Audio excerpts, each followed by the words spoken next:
My name is Win Kwan. I am on the board of the MBA Alumni Association. I am delighted to welcome you all to the Telfer MBA Alumni Association Speaker Series. The Speaker Series is about lifelong learning and networking, and those are two of the association's key values.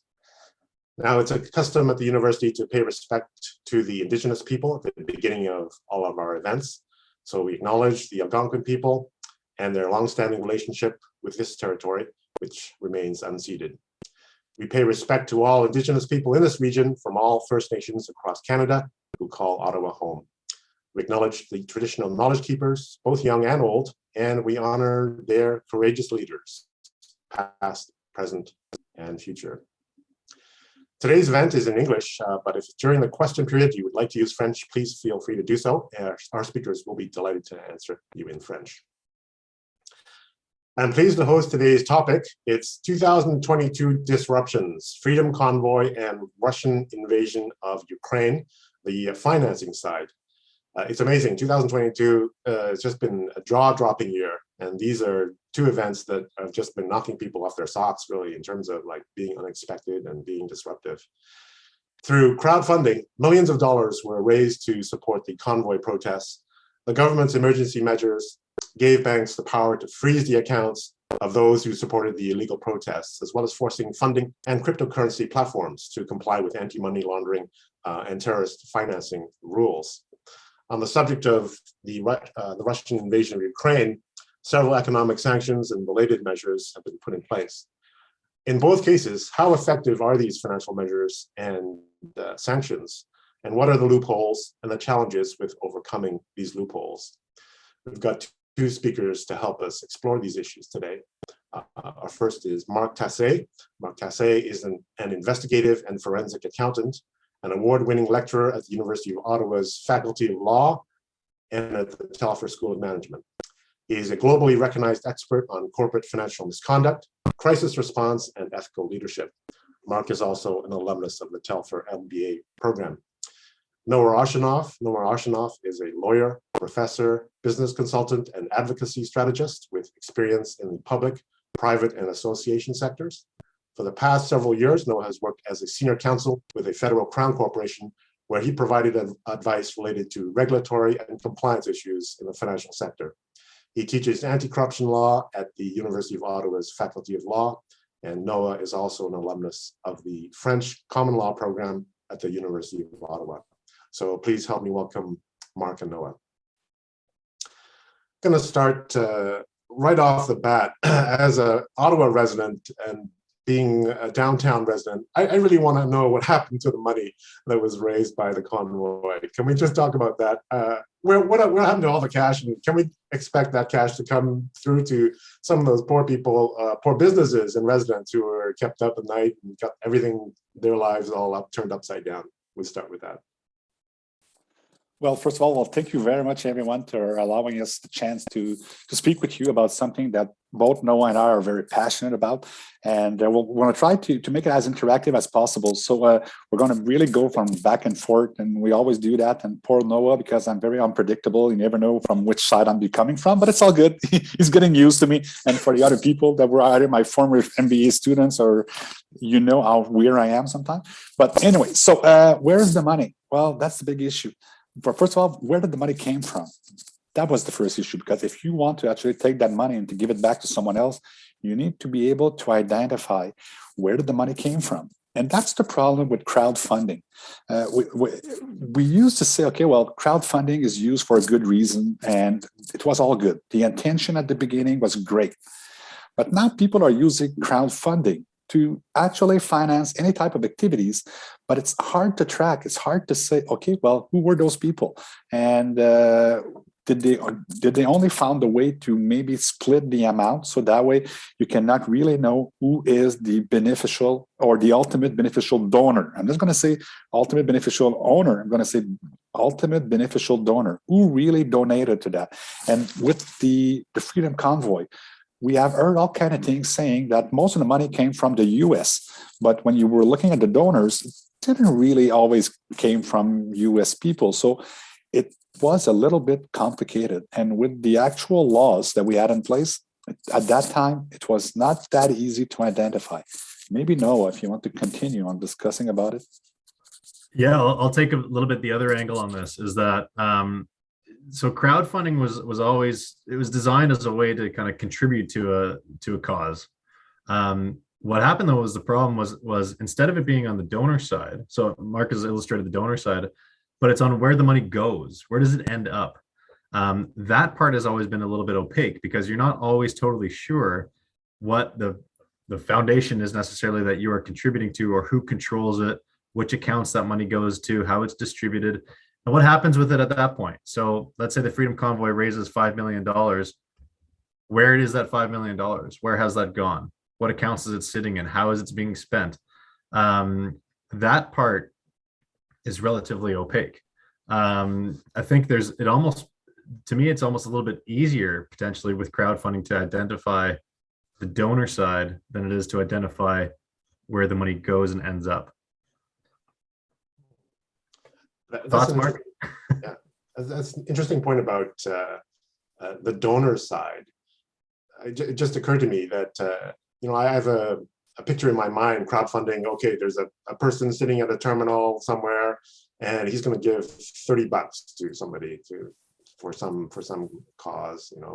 Now here's a questionable cause. Someone who wants to hide their tracks could potentially set up, I don't know, perhaps thousands of accounts, and each one would be a little donation. And then typically I think of countermeasures as being a government says, okay, we'll identify these large amounts of cash from single donors or whatever, reporting, quote, suspicious transactions of a certain amount that's larger than, say, I don't know, $10,000. How would you handle a situation where there's some sort of bot network or something that's just spread over multiple people? Is that a loophole? Is that something that is a problem, or? Well, it is definitely something that is very attractive for people. As you pointed out, once we actually define what's the trigger, or after which amount are we going to be looking into it, what people will do, they'll make donations which are below the trigger. In money laundering, when people would go to financial institution, we would always tell them when it's $10,000 and more, then we have some specific rules and application.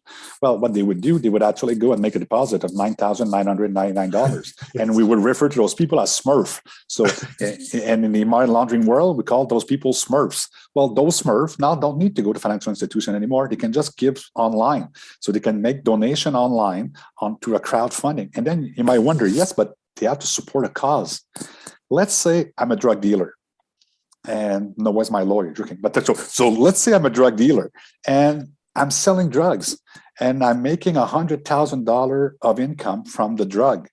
Well, at one point, agencies are going to look at me and say, Mark, how can you justify your source of income? And they're going to try to see if it comes from illegal activities. If on the other hand, I'm Mark 2022, I say, hey, let's be smart. I'm going to create a GoFundMe. I'm going to say, support the guy with no hair. So this it's not funny, especially from you, Quinn. You have so much hair. Anyway, you could donate something to me. But anyway, so people would donate money. So, okay, well, we'll support Mark's cause of guys with no hair. But the problem is, let's say I'm selling a gram of something at $20. So instead of paying me $20 for what I sold you, which is drugs, instead you actually make a donation to my GoFundMe. When the police will come, I'm going to say, hey, how can I justify my lifestyle? I have a GoFundMe. People gave me $100,000 for the guy with no hair. So you see that that's a way which make it so much complicated, because which trigger do we put it in and how can we define? But no one will tell you there is possibilities, and we're reflecting on possibilities. But the thing is, are they legal? Do we have the legal system that support the intention, what we want to do? That's the biggest challenge. Mm-hmm. Okay. Yeah, I was just Please, going to add one really quick thing, but this used to happen in political fundraising all the time, where there was, there are political limits for individuals to contribute. So let's say it's $100. Well, I live in a house, we're a family of 5. So I make $100 contribution. Each of my kids makes $100 contribution. My wife makes $100 contribution. It's really, I've donated $500, even though the limit's 100. Right. So it's pretty easy. Like it used to be pretty easy to get around that. They've changed those rules. So now it's really kind of for house. Well, anyway, it's a little bit different, but but with crowdfunding, it's really difficult to control that. So it's another way that you can kind of spread out and remain under a certain threshold by using either different family members, different relatives, whoever it might be, or by creating organizations and corporations that can contribute under different names. Okay. So one of the other issues that comes to mind also is on the other end, on the government end. So crowdfunding, millions of dollars are involved. Suddenly there's this big issue. Does the government have that capability to respond to sudden influx? Suddenly there's this issue. There is the reporting of suspicious transactions, I suppose, at banks and so on. But do they have the capability to suddenly expand their I don't know, is there a response, a task force, or a SWAT team that suddenly comes in and looks at this stuff, or is that an issue?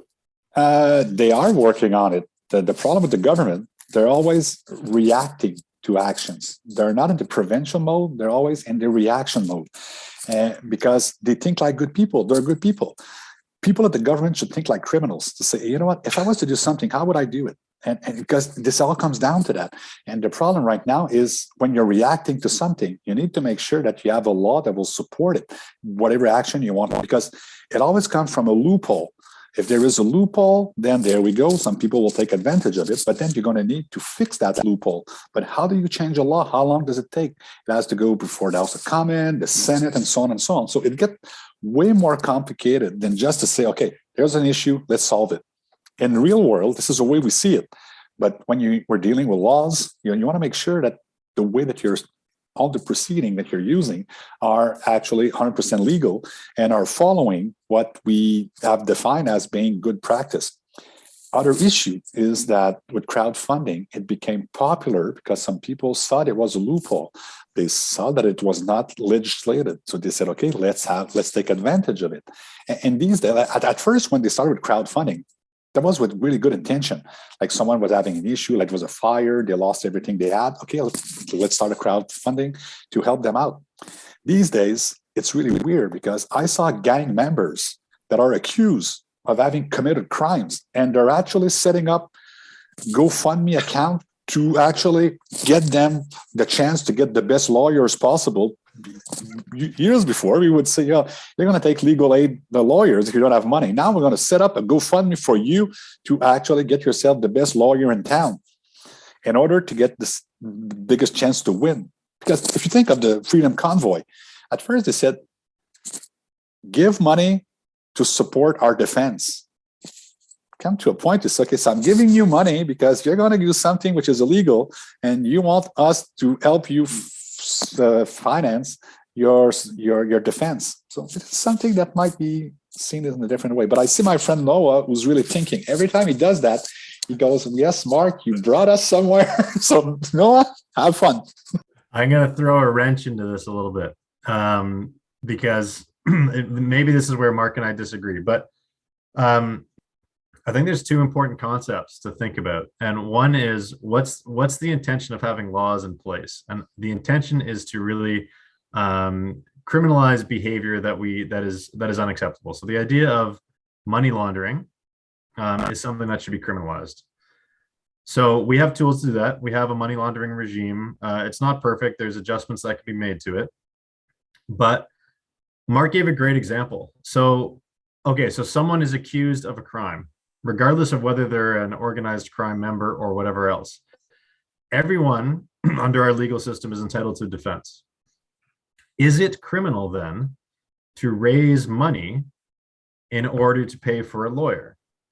Like, to me, that's actually a perfectly legitimate use of crowdfunding. So the question, though, of course, is then where's the money coming from in order to fund you? If the money is coming from organized crime and through money laundering methods, then for sure there are issues. But in terms of regulating crowdfunding itself as an activity, I think we have to be very, very, very careful in when it becomes the government deciding what is a legitimate activity that can be funded versus the idea of just of funding. So the Convoy is a perfect example also because it's this question, and I'm not going to state my opinion on the convoy or anything. This is just, I'm playing devil's advocate a little bit. So, don't anyone get mad at me for what I'm going to say. But there is a question of whether or not you agreed or disagreed with the whole convoy. There's probably a legitimate case to be made that they're entitled to raise money for some sort of a protest. Whenever a protest goes over the line, I don't actually know where that line is, but that's another conversation. But the second part of it is, at what point does government get to decide when that activity has become illegitimate? It's a very slippery slope. So I think that's something we really need to be careful of in terms of when we talk about further regulation or further legislating crowdfunding, is who's deciding which activity is getting funded and which one is okay and which one is not okay, because that comes down to opinions. Yeah, that's a very good point.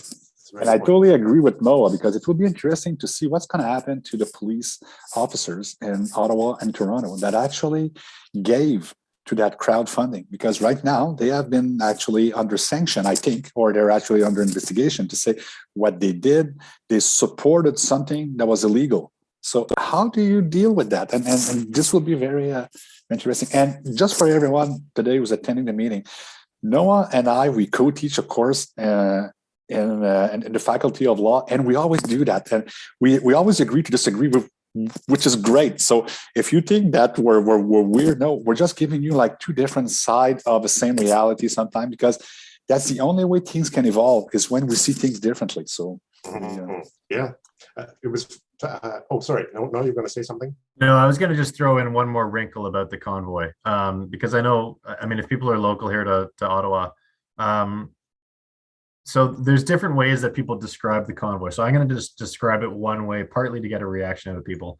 But one, absolutely, it was disruptive. There's no question about it. There were a lot of things that happened that were very disruptive. But if you think of it in the case of, what was the big thing? The big thing was the blockading of downtown, right? Based on the idea that trucks were parked on streets. They were illegally parked on streets. Well, there's also a case to be made that, it's a bit of like a large scale parking infraction. So when we're talking about police officers' involvement in illegal activity, what exactly is the activity that was illegal? You know what I mean? Like it's a very hard, the convoy is it's a very hard example to determine what precisely the activity was that was illegal for the donors who might have donated to it.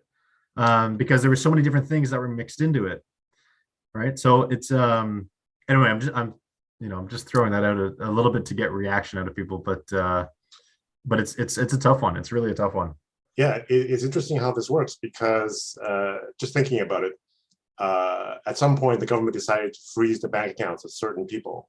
Now, so they identified some organizers and they went ahead and froze them, but as you say, what exactly? Where's the law that says for a certain infraction, here is the penalty? Because that's the way the legal system usually works. So I imagine this was part of the emergency powers thing. They just wrote down that we're going to do this, this, and this, and this.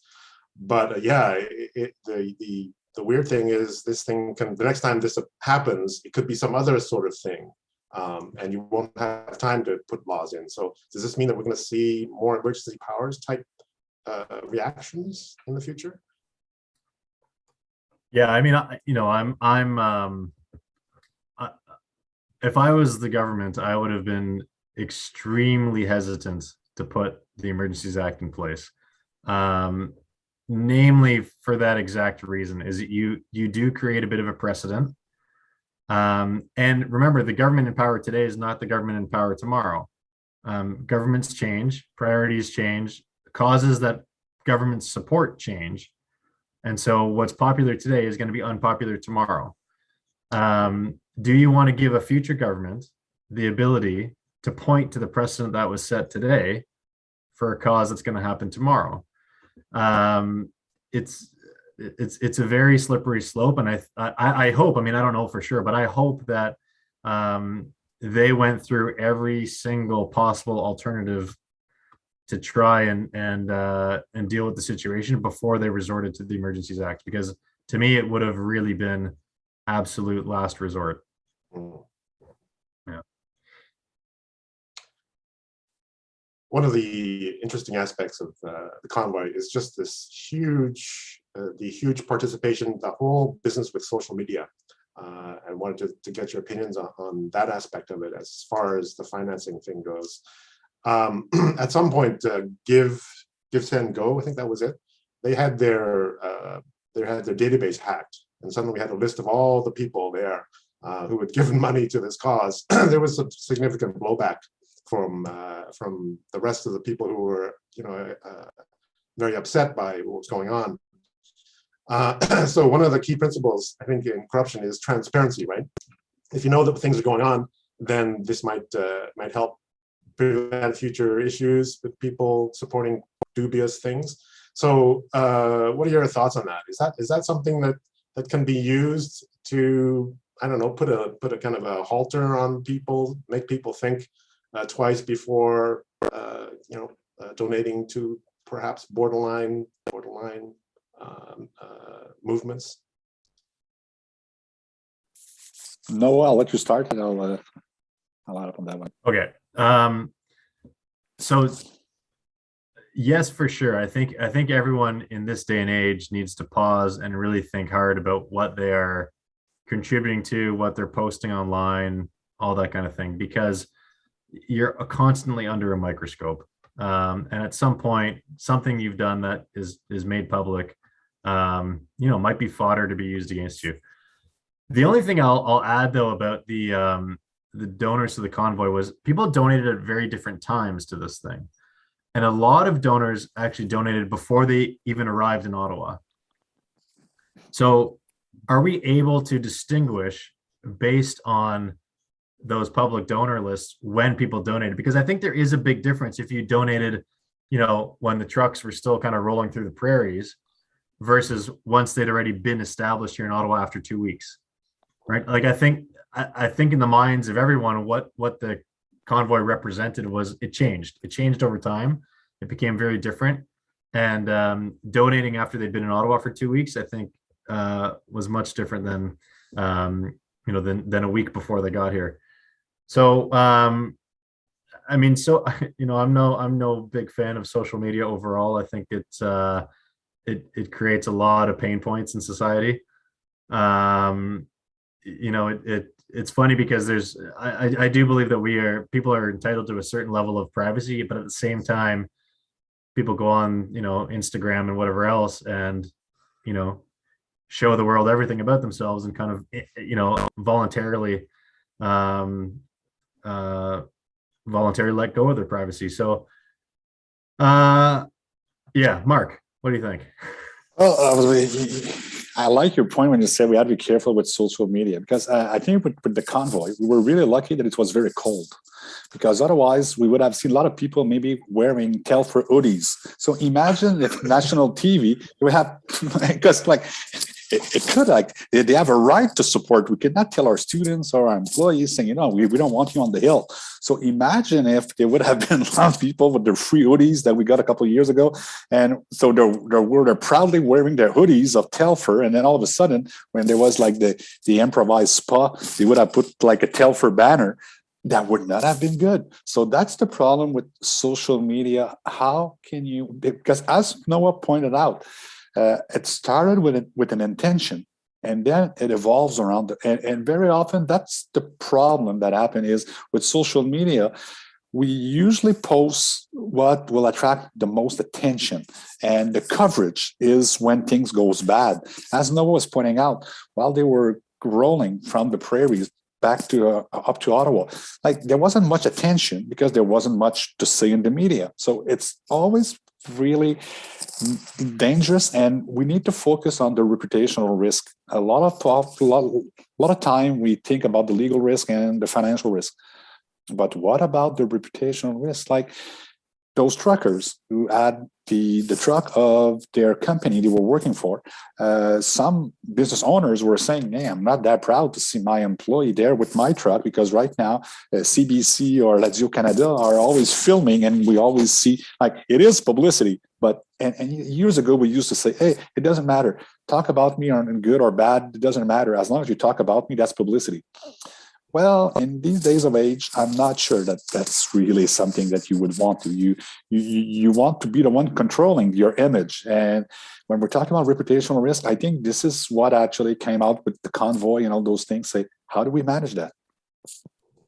Yeah, just one more thing to add to. Like, I think that's a great point. Is you want to be the one to control your image, and I think that's what I was saying too. Is it's like, it's a very personal thing that you have to consider of what you put on social media. The part that I get a little bit worried about when we talk in these conversations is when we talk about who gets to police social media, and we talk about, what is an unsavory opinion. People should have a right to criticize their government and to criticize the policy direction and decisions of their government, but if it's the government that's policing what opinions are acceptable and unacceptable on social media sites, then I think that also creates a bit of a danger in terms of rhetoric, and this kind of the shading of what, truth versus fiction. So anyway, so that, social media can be a cause for good, but it can absolutely be a cause for evil. And I think, the unfortunate part is that individuals just have to be very careful in what they put out there. And, the best thing to do is, if you're worried about it, don't use it. Mm-hmm. Yes. Yeah. That sort of segues into another topic that ties into this, which is, people's distrust of government has led to widespread use, or maybe not widespread use, but certainly some dedicated use of cryptocurrencies. And we saw that also as a factor in the Convoy protest. And I think I remember seeing somewhere it was several $100,000 were donated in crypto, and some of it was, quote, unaccounted for after some was put in an escrow account and some was unaccounted for. So what's going on with crypto, and what are the loopholes, and what are the countermeasures that can be put in place for that kind of thing? Every time people talk about loopholes, they always look at me. I don't know why. I must be like the chief loophole officer at Telfer. It must be something with me. Cryptocurrency, yeah, always a challenge. Always a challenge because we don't fully understand.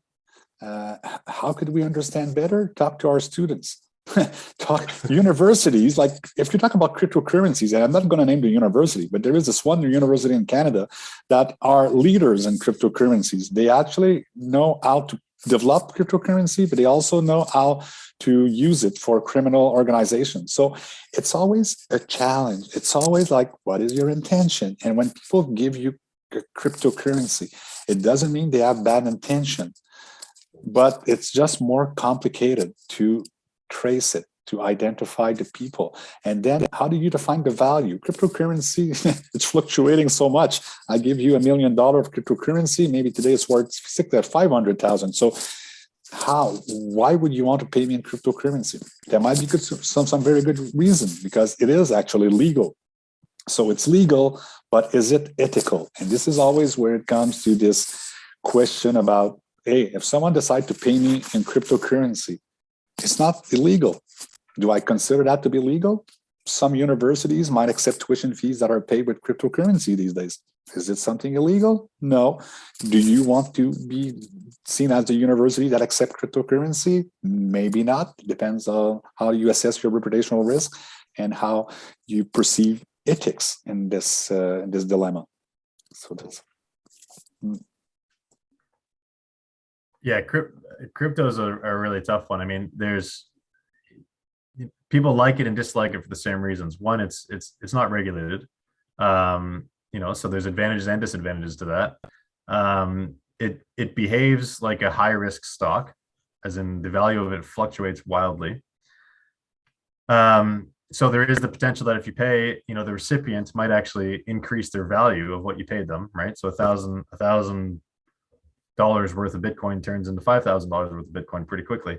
or it can crash, right? So you take all the risk. And the other thing about it though is that it's done on kind of a peer system. So I kind of used to think of it like the way Uber that worked, right? Where it's a peer review system. So instead of kind of a central government providing this kind of oversight that says, yeah, it's safe and it's clean and everything, you look at kind of the reviews from your peers on what they think about it, right? So if enough people have kind of bought into the idea, that's what provides the value. But even then, it's a little bit difficult because there's various crypto exchanges. There's not really one centralized exchange that regulates it. So it behaves like a stock, but it's not regulated like a stock. It behaves like a currency, but it's not regulated like a currency. So I think that's, it gives the same advantages and disadvantages depending on who you are.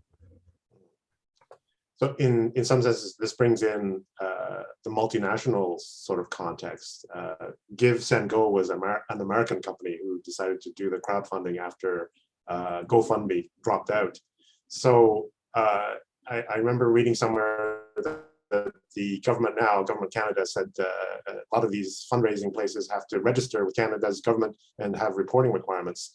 So do you see this as something that's going to continue? Is it possible that you could have a crypto thing or something outside the boundaries of our jurisdictions could actually go around any kind of legislative measures and stuff? Is that going to be a concern, do you think? Noah, you want to go ahead? Well, Mark mentioned this earlier. I mean, I think technology, this stuff is always a step or two ahead. So the reality is, yeah, it'll probably find a way to get around Canadian regulation. I mean, that's just, if we're thinking in realistic terms, that's probably what will happen. Again, my concern is, again, on the regulation side of it, I'm not opposed to necessarily regulating some oversight to ensure that there aren't things like money laundering that are happening through it. But are we also putting in controls in place to make sure that when the government says there's reporting requirements, that they're not looking at what the particular cause necessarily is of the support, so that they're not shutting it down based on what the government of the day believes to be kind of an unsavory opinion. I mean, those are the kind of elements of reporting that I worry a little bit with crowdfunding. We don't do that for other financial transactions, so I would hope that we have the means to do it in a positive way. But that does give me a bit of pause. Right. And if I can add up to what Noah said, and it's so true, the danger is, okay, who are you going to regulate and who are you going to actually impose sanction on? Because the issue right now is who actually own those companies, who are the directors of those companies. We don't know. That's the big issue in Canada. It comes down to who are the ultimate beneficial owners. Big challenge. We're looking forward by the end of 2023 to have a publicly accessible registry of beneficial owners. But the thing is, it's easy to incorporate a company in Canada. It takes 15 minutes. It's easier than to get yourself a library card. You can incorporate it. And then once you incorporated it, it doesn't mean that you're the owner, because you could be the nominee. You could be representing someone who doesn't want their name to be put out there. And then you're going to say, okay, well, then we ask the people, you are the nominee for whom? If the person, and Noah, you already know that one, if you're a lawyer, then it gets under solicitor-client privilege. So the lawyer will never, ever tell you who he is representing. But that's a big roadblock. And on top of that, to say, okay, like in my field, we always say, listen to the lies and follow the money trail. That's just something that we use all the time. We say, it's easy. I don't care about who's on paper. Where did the money came from? Well, what do criminals do? They have the money flow through the lawyer's trust account. So then the money goes to the lawyer's trust account. So the lawyer is the nominee. You ask the lawyer, where did the money came from? I cannot tell you. Solicitor-client privilege. So you see, that's a challenge. But 99.9% of lawyers are really, really good lawyers. It's the 0.01. but multiply that by the number of lawyers, there's still a good business going on. So, and I know Noah will probably want to say something on that. I'm not sure. I'm attacking you, Noah. Sorry, buddy. No. I actually wanted to give everyone just a sense of where lawyers fit in this picture, because I mean, I don't know if people are aware of this, but lawyers are actually carved out of the anti-money laundering reporting regime of FINTRAC. So lawyers are not captured by that legislation, and this was fought all the way up to the Supreme Court. Lawyers fought against being included, and for some good reason. I mean, lawyers firstly are self-regulated, so they already do contain a requirement to report suspicious transactions from their clients. But the idea was that if you made lawyers kind of agents of the state, where they had to report on their clients, then it would compromise kind of the basic tenets of kind of the rule of law and providing kind of an adequate solicitor-client relationship with your client. That being said, I mean, I do agree. There's, you know, if you are, this is always a joke we like to make in class, but if you are a criminal lawyer, you know, not a criminal lawyer, but a criminal lawyer, then, you know, you can make use of the system, and, you know, you can find clients who want to run money through your trust accounts. I mean, the danger is, of course, you still might get caught, but you don't have those same reporting requirements as other professions. I never thought about that, but the banks have to report all these transactions, but the lawyers don't. So yeah, that is a pretty big loophole, isn't it? If someone were to be unethical. Well, yeah, we're not captured by basically the threshold. You know, anything over $10,000 has to be reported. But there is still kind of under the self-regulation of lawyers, that there is the idea that you have to report anything that's a suspicious transaction. So if you have good reason to believe that your client has come in and they bring in a suitcase of cash, and, you know, you think that they're attempting to launder the money by using your trust accounts, you still have to report it. But it's just not governed by the anti-money laundering federal regime. That's governed under like lawyers' self-regulation. And does that go to FINTRAC as well, or is that a separate body that looks after that? Just curious about how that works. Yeah, well, I mean, eventually it would make its way to FINTRAC. Yeah. Okay. It's just that that legislation doesn't capture lawyers. Right. Yeah. And then the idea that something is suspicious, is that the legal term? Is that a legal term, or is it more or less? It sounds very subjective. Well, we call that SAR, so Suspicious Activity Report. So that's the name of the report. But yeah, how do you define suspicious? Because as Noah was pointing out, there is lawyers, and there is the other one that are referred to as the enablers.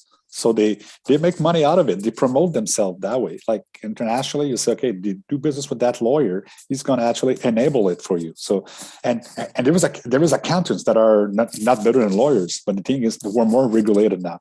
The thing did change, and now we're more regulated.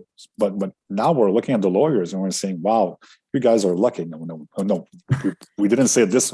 We don't say it this way, but we say, geez, I guess so. We're not part of the enablers anymore. You're the only one on the enablers boat. Right. Fairly good test is if money's paid in cash, it's pretty much guaranteed it's going to be suspicious.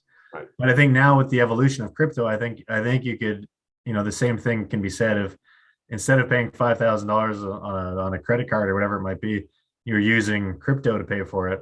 You know, I think that's kind of in line with the suspicion of cash transactions. Right.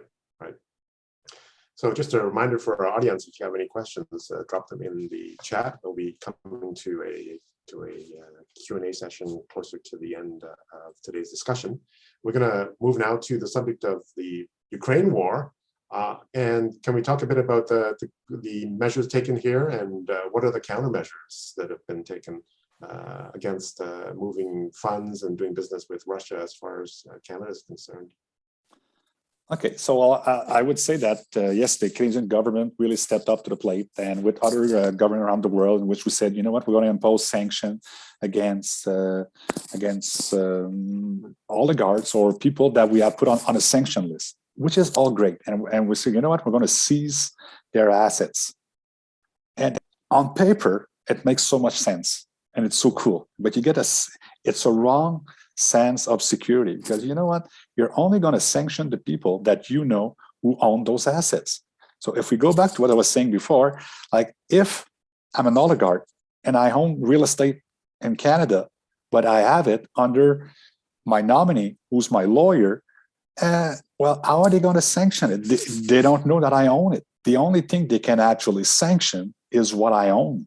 So they're going to be able to seize what I own, or freeze, not even seize, I should say freeze. They're going to be able to freeze what I actually did put under my name as the ultimate beneficial owner. But if I didn't put it under my name, I use a nominee, then I really wonder how they're going to be able to do that, especially if the nominee is a lawyer. According to me, it's almost, it's improbable, and I wouldn't say impossible, because nothing is impossible. It's highly improbable that they're going to be able to do it. Yeah, no, Mark's absolutely right. And, just to add a little story to this. So Mark Peath, who's a professor in Switzerland and one of the co-founders of the Basel Institute on Governance, was actually before the US government last week to talk about Switzerland's role as enablers of kind of Russian oligarchs and Russian money. And so, I mean, this is about Switzerland, but it's not so different from Canada. It's actually very similar. And what he was saying is basically that, everyone is kind of aware of Switzerland's banking secrecy laws and that kind of stuff. And it has served Switzerland very well, because a lot of offshore wealth has ended up in Switzerland. But what he was talking about was the role of the enablers. So frequently lawyers who are hiding behind kind of attorney-client privilege, as we kind of just talked about before. But he also says, there's nothing wrong with lawyers acting as traditional lawyers, but what becomes a problem is when lawyers are investing money for their clients and they're acting more as financial operators, right? And the way that they do this is through creating kind of these money laundering structures like shell companies, offshore accounts, etc. And again, remember, so in Switzerland, apparently they're also not covered by anti-money laundering legislation, so similar to Canada. And so what ends up happening is he gave the example of the Russian cellist Roldugin, who I think this has actually been out in the newspapers a little bit of these people that used to be kind of school time friends of Putin and stuff, who have enriched themselves kind of magically. So this cellist, he had obtained a stake in one of the banks in Russia, as well as in a Russian tank manufacturer. And the people that were helping him access and hide those assets were a law firm in Zurich, right?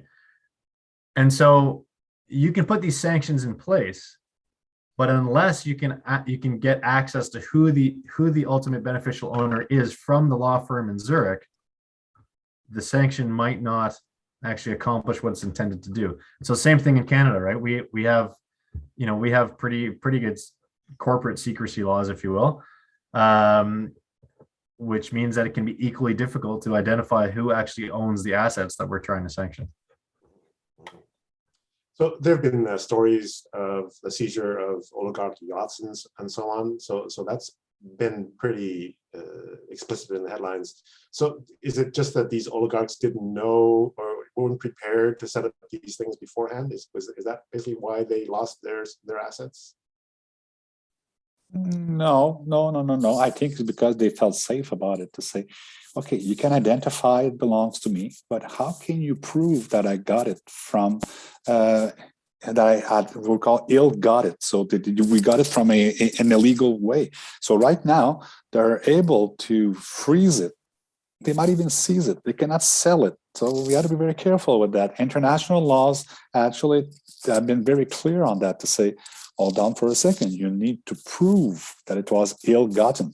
If you're not able to, well, you're just going to be facing a fact to say, I know it belongs to that oligarch that I did actually sanction. I have really strong grounds to believe that it is actually illegal, but can you prove it? And now we're talking about international law. Domestic laws are tough. Imagine international laws. It's even tougher, because depending on where the yacht or whatever has been located, it's not that easy. And another big challenge, and this is something that sometimes we don't talk enough, is that if people have a diplomatic status, you cannot actually seize, even though in your country, because they're not resident of, well, they're not resident, but they're not subject to your rules and regulation. This is something really, really tough, because what bad people do, and I'm not going to give you the bad people 101 guide. The way they do is they actually get themselves a diplomatic status from a little country around the world. And then they are considered diplomat for them because they represent them to, let's say, on the, I don't know, like the boat association of some kind, okay? And then once they get this diplomatic status, then they acquire goods, luxury goods, condos, yacht, whatever. So even if you try to seize them, you're going to have an issue, because let's say you're London and you want to seize the property in London. I'm sorry, but the person has the diplomatic status, so you're not allowed to. The only people that can actually do so is the little country that they actually represent and out of which they're giving money to. So there is a lot of ways. Like, honestly, if this is something that interests you, read the book Moneyland. It's so interesting. At the end, you're going to be really depressed about life, but still, you're actually going to understand how laws actually allow things from happening. And it's totally legal. It's not illegal. Is it moral? Not at all, but very legal. And they first started to use it when they were going through divorce. They said, we're going to acquire an asset while we have the diplomatic immunity. And if my ex-wife or ex-husband tried to get their share, they're not going to be able. And that was the strategy at first. But then it evolved with money laundering and how to protect assets from ill-gotten source. Oh, okay. Maybe before you go to the Q&A section, I'd like just one question to wrap up this part of the meeting, and which is, it goes off your point about being depressed after reading the book about this. Are you guys optimistic or pessimistic about the future of handling these types of things? Are we going to see something that's going to balloon and be totally out of our control, or do you think that we can step forward and maybe control it better? I would say we are realistic.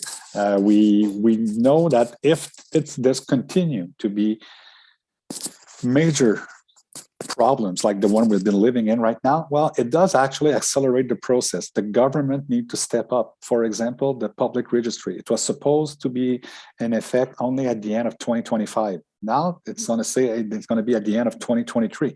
So it has actually fast track action. So it's the same issue that people with IT were having before COVID-19. Like I was talking to one of my friends, well, actually, it was Martin Bernier, the chief information officer at the University of Ottawa. And I remember when the COVID started, I said, hey, Martin, it must be like hell for you. He goes, no, I'm so happy. Whatever I've been asking for the last 2 years, now I get it in 2 weeks. So I think it's the same thing. Like for guys like Noah and I, we're seeing progress that we never thought would go that quickly. But unfortunately, it needed to be like an international conflict in order to generate that. So we're realistic that until there's a lot, then people are not pushed against the wall. Usually they are in their comfort zone and they don't do anything. But I think that right now the comfort zone, according to me, doesn't exist anymore. I'm in typical lawyer fashion, I'm optimistic with one big caveat. The reason I'm optimistic is because what's become very clear through this the Russian invasion is that it has united allies like we haven't seen in many, many years. The EU, for example, has never been so united. So I think I'm optimistic because I think the West together as one big bloc will come out of this much closer aligned on many of these issues, and will be working together in a much quicker pace for that to work. The caveat, however, is that I see this as a bit of a global polarization, because the reality in all these Western sanctions on Russia, there are many places that have not sanctioned Russia really at all. So most of Russia's trade routes, for example, that go through Asia and that go to Africa, are still wide open. There's really not much in the way there. So I think we're going to have a bit of this global polarization where the West unites as a very strong bloc and tries to fight against this stuff. But there will also be a competing bloc that is more allied to whether it's Russia, China, whoever, or that just claim neutrality overall and don't really engage. So optimistic with that caveat. Okay. And maybe if I could just add up, Sure. And you're right, Noah, like the West need to unite. But the thing is, then the West need to do something also. They should stop being enablers of money launderers. Because for all these years, all the money from the oligarch that are in the West right now is because they allow them to be in there. Like, it's always funny because when we're talking about money laundering, we always think of those like the British Virgin Island. And no, it's called Delaware. It's called Wyoming. It's called South Dakota. Right now, if you want to launder money, South Dakota, that's the place to do it. So we don't always have to think of those exotic places around the world. Hey, it's our neighbors. So when the West says, "Oh my God, we need to do something and we want to have sanction," well, first of all, keep in mind that you were the one who created the monster. So yeah. Well, with the laws that you allowed. Yeah.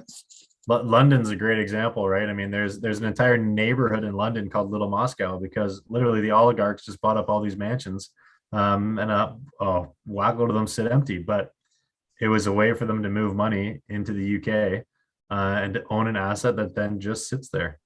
And property in London is quite valuable. Yeah. I'm going to ask our audience if we have any questions and just put them in the chat. And I'll just give a few seconds for that. I've got some follow-up questions. Take some time, think about it, drop it into the chat box here. My follow-up question, I think, is just continuing on this track, Mark and Noah. We're talking about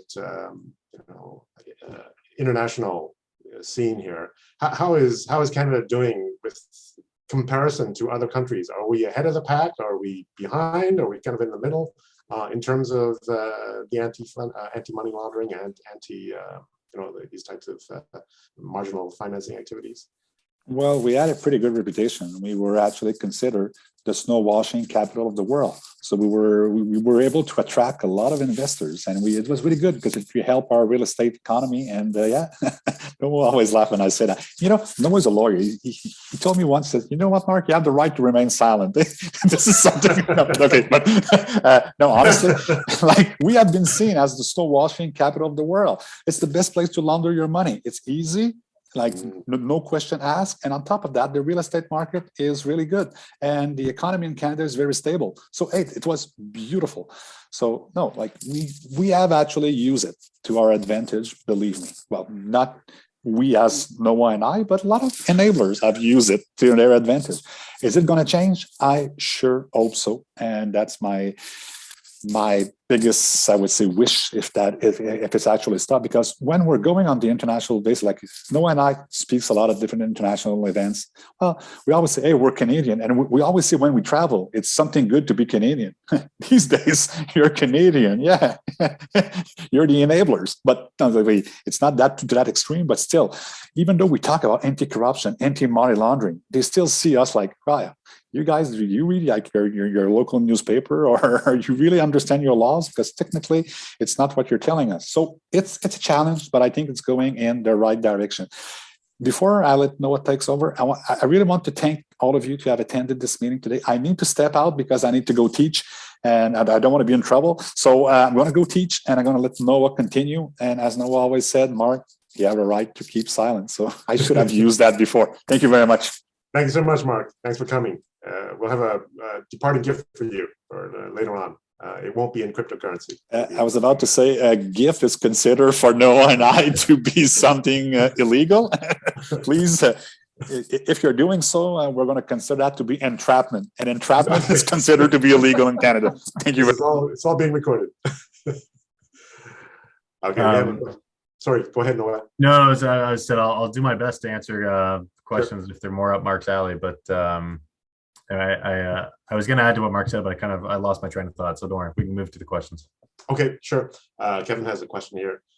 feels like imposing sanctions and regulations is becoming harder and more complex, and there's always a possibility of gaps and loopholes. At a high level, do you think this is the right approach to establishing or imposing regulations? I guess it's a question about the increasingly technical aspect to this. Yeah, I mean, like I honestly think that the approach it can't be country by country, because then you need harmonization. So I think the West really has to come together and agree on what we're doing, and to agree on stamping out whatever loopholes exist. And that's true for not just things like money laundering and corruption. I mean, there's all kinds of different areas where that's true, where I think Canada really needs to work much closer with the European Union, needs to work closer even with the United States. I mean, the United States is kind of hard because a lot of places, I mean, often we kind of follow their lead after a couple of years, and their system is very different. But I think that is required, especially in this area. I think if it's just one country trying to do something and another country trying to do something else, it's not going to work. And that's what we've experienced already with with financial flows. Is that's why they go to certain jurisdictions. That's how the whole system is set up. Right. So you think the multilateral approach is the way to go? Are there existing bodies now that can fall under already, or is this something that needs to be more? There needs to be other authorities that have to be set up. I don't know if we need a new authority. I mean, at the end of the day, we're going to need, it's creating Canadian regulations, but we can't create Canadian regulations in a vacuum. So, I mean, sometimes I've heard of we're going to take this made in Canada approach. I think that's actually not really the approach to go in most cases. I think we need to make sure we're working with our European colleagues, and agree on what approach we're collectively going to take. Because otherwise that's it, right? People will put money in Vancouver real estate, or they'll put it in London. They'll just pick whichever jurisdiction makes more sense to do so. Yeah. If there are no more questions, maybe we can last chance for any questions. I saw a hand up before. I don't know if someone wanted to ask a question, but.